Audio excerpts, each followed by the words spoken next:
Bitcoin and the digital currency revolution it has started is best demonstrated and experienced than explained.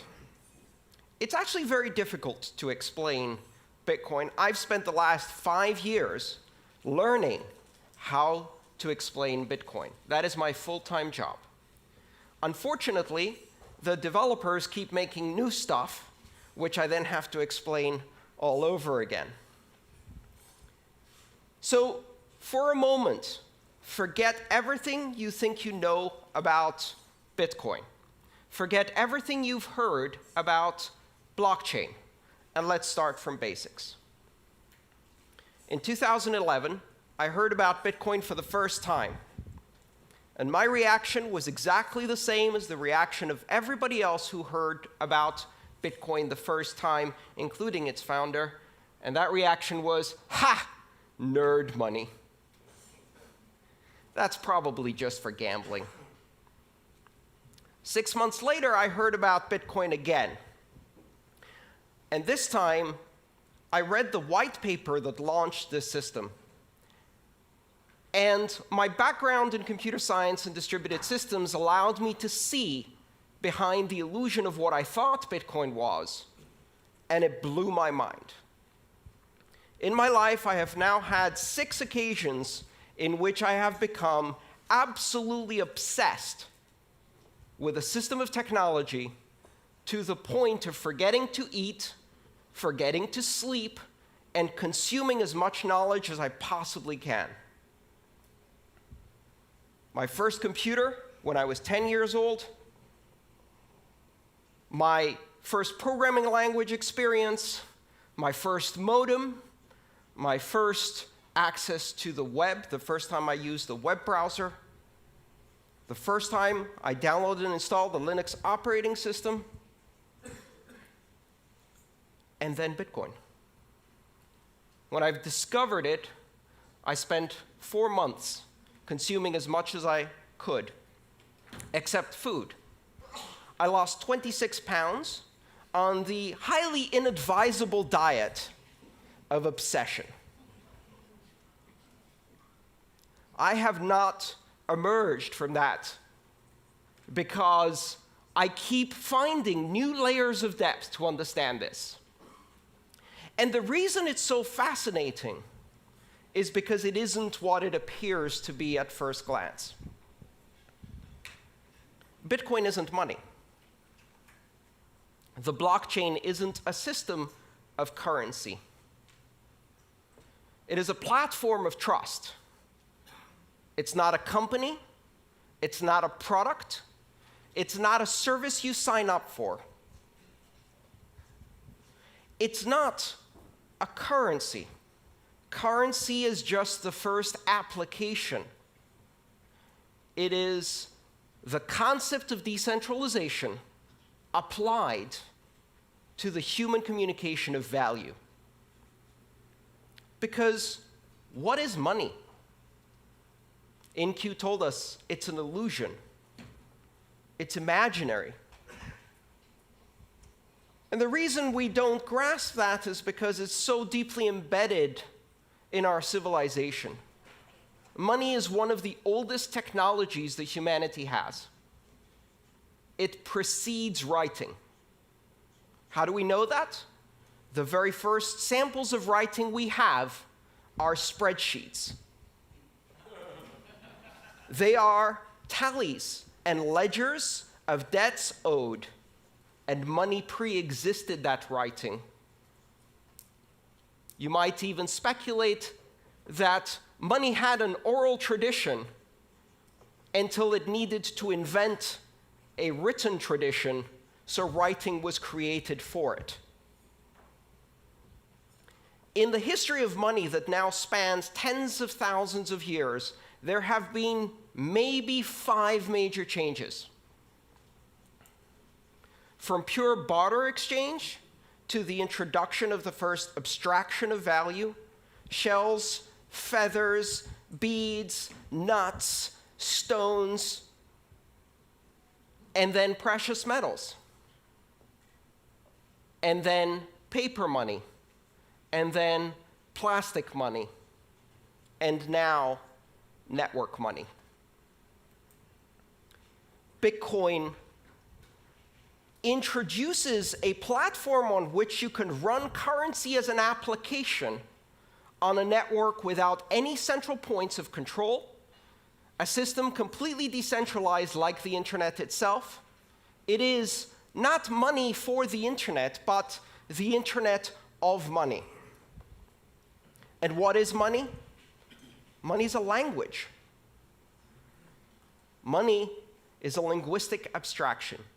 Money is a language that we use to communicate value to each other.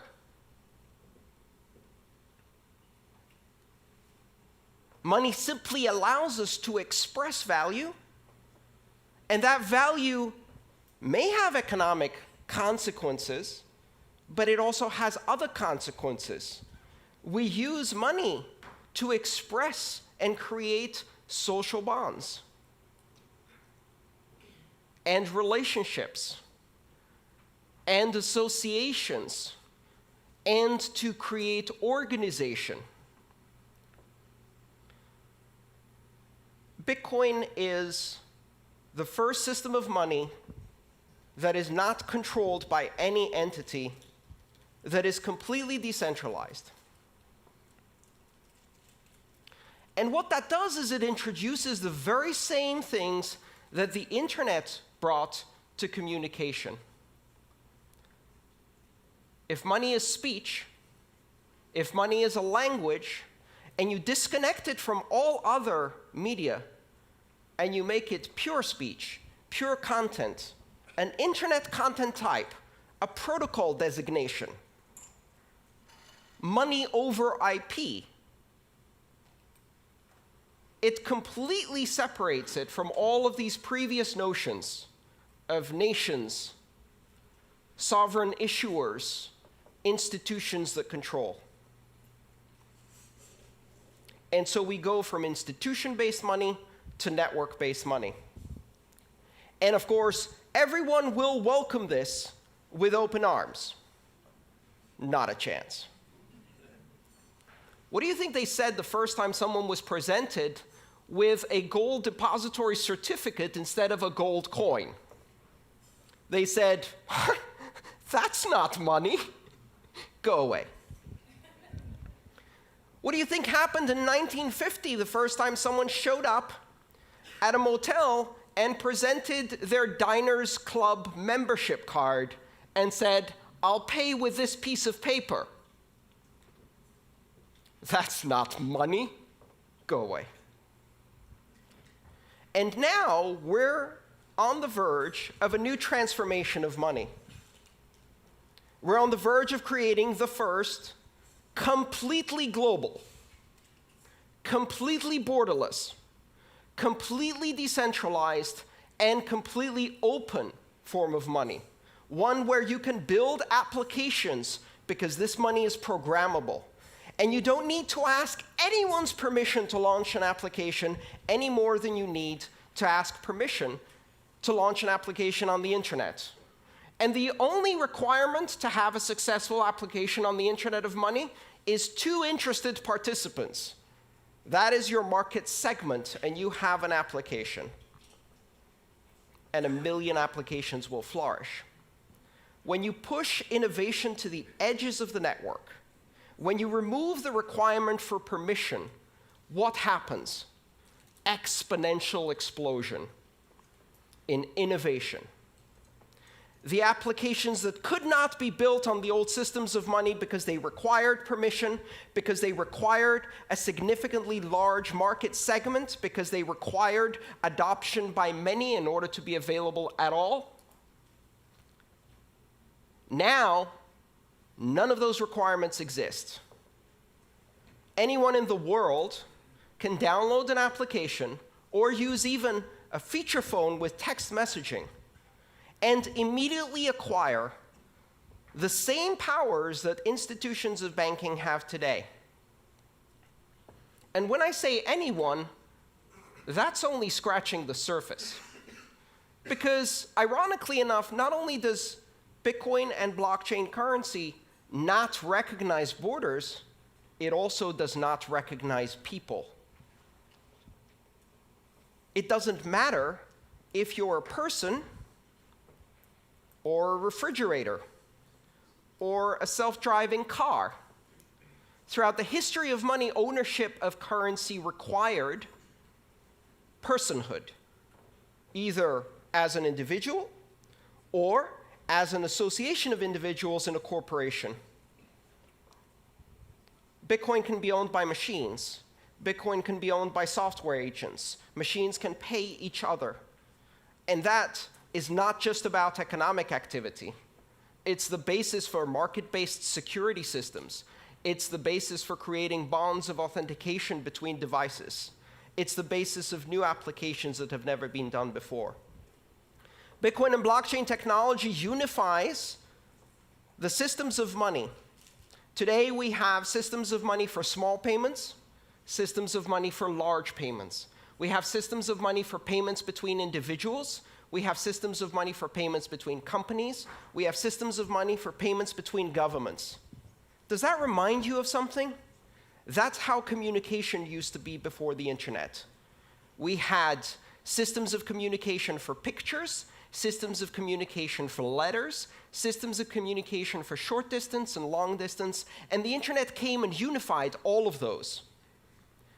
What the Internet of Money does is it creates a single network which can do a microtransaction to a gigatransaction in seconds, anywhere in the world, for any participant without permission. But if you just look at the application of money, you're missing the point. Because you can take the language, the building blocks of this platform, and use them to construct other languages that communicate value. Tokens, reward points, brand loyalty coins. Today, there are over 1,000 digital currencies using the design pattern, the recipe of Bitcoin. Most of them are junk. Some of them are not. And over the next decade, we are going to see tens of thousands and then hundreds of thousands of coins. Some will have economic use. Some will simply be expressions of loyalty, affiliation. They will represent items in the physical world. The title for a house.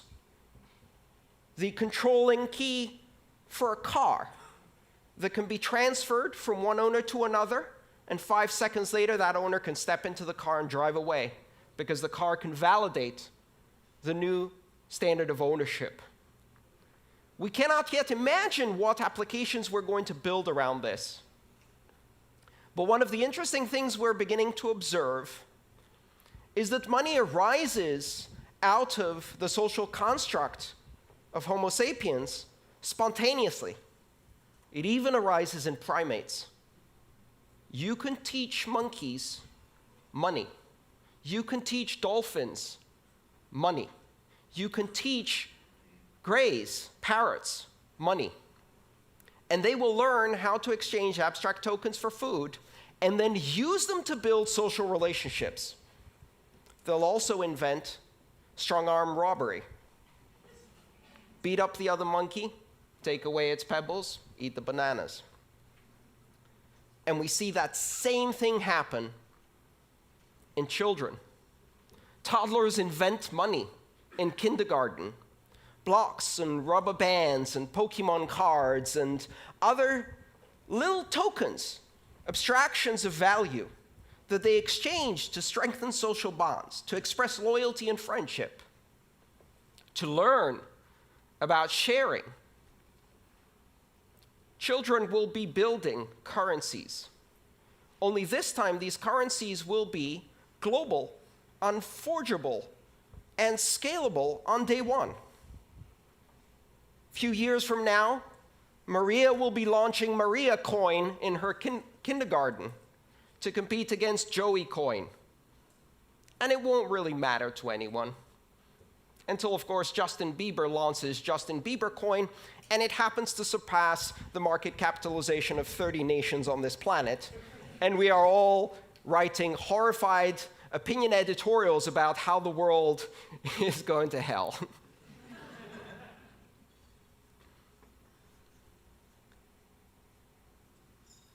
What's happening with this technology is astonishingly deep. And for certainly some of the companies in this room, it's a bit scary.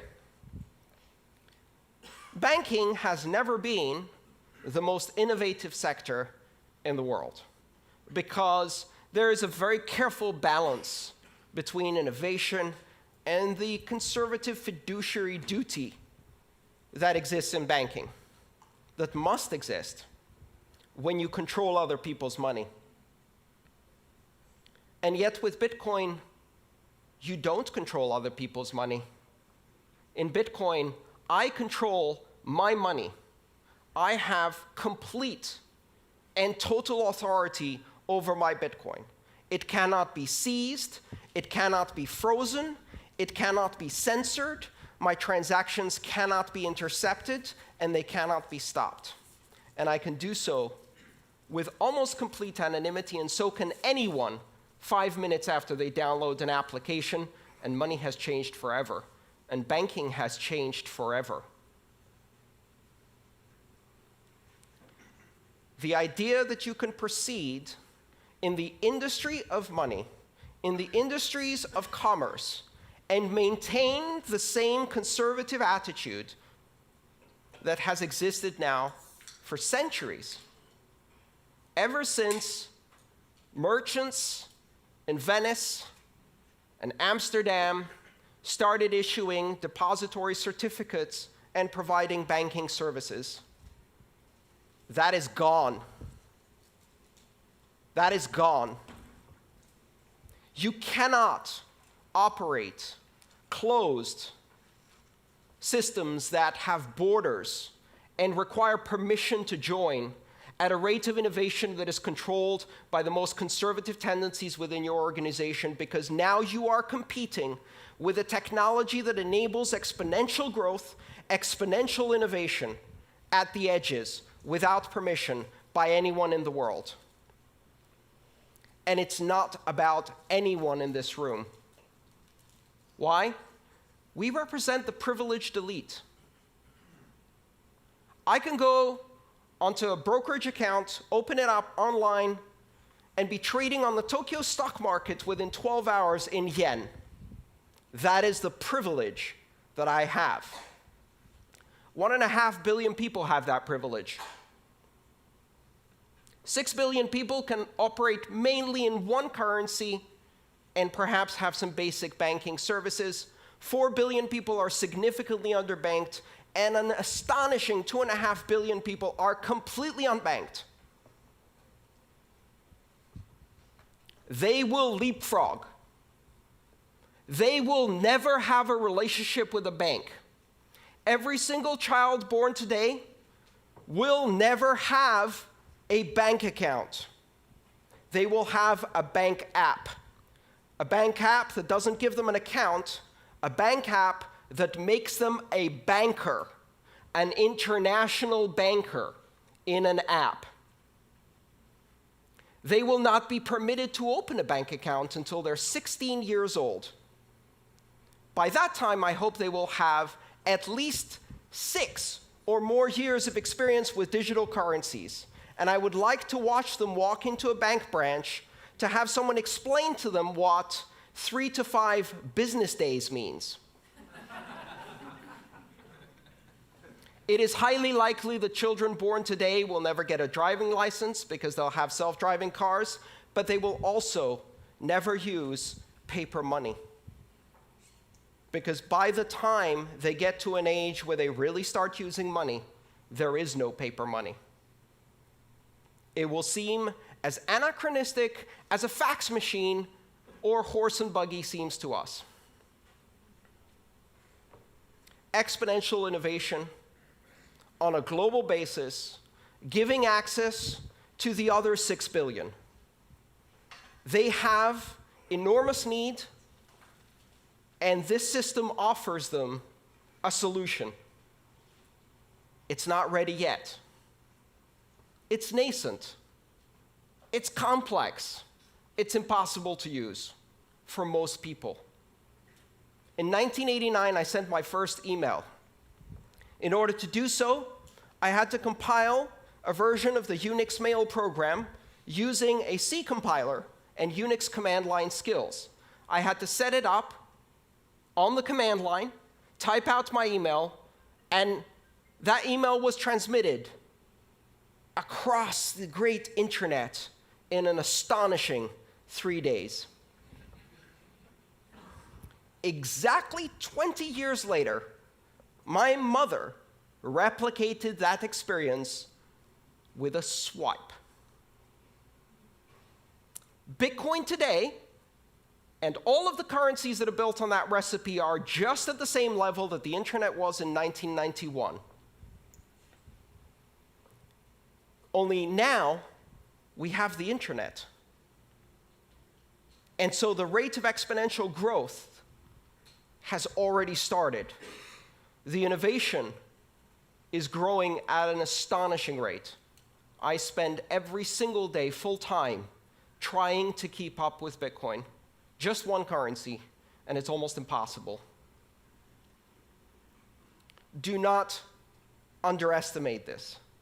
Do not listen to the people who tell you that Bitcoin is just for pornographers, terrorists, drug dealers, and gamblers. Remember that they said the exact same thing about the internet. And when you give it to 2 or 3 billion people, they're not interested in those things. They're interested in sharing cat videos. And now we have an internet of 1 billion cat videos. When you take digital currency mainstream and give it to the 4 billion people who have been isolated from international finance and commerce, and you give them the opportunity to control their money against despotic governments and corrupt banks that are stealing from them, you give them the opportunity to control their future. You give them the opportunity to transact with everyone in the world, to own title on their own property in a fully transferable digital token that is recognized everywhere. Control over finance that cannot be seized, frozen, or censored. They will buy food, healthcare, sanitation, education, shelter, because that's what we do. And they will not be denied this technology. Do not underestimate where this is going. The Internet of Money was launched on January 3rd, 2009. It's coming. It's coming faster than you can imagine. It's deeper than you can fathom. It's more sophisticated than you can immediately understand. It takes years of study just to see all of the implications. And it is a gift to the entire world, a technology that represents the 6th greatest innovation in the technology of money, the most ancient technology of our civilization. Thank you.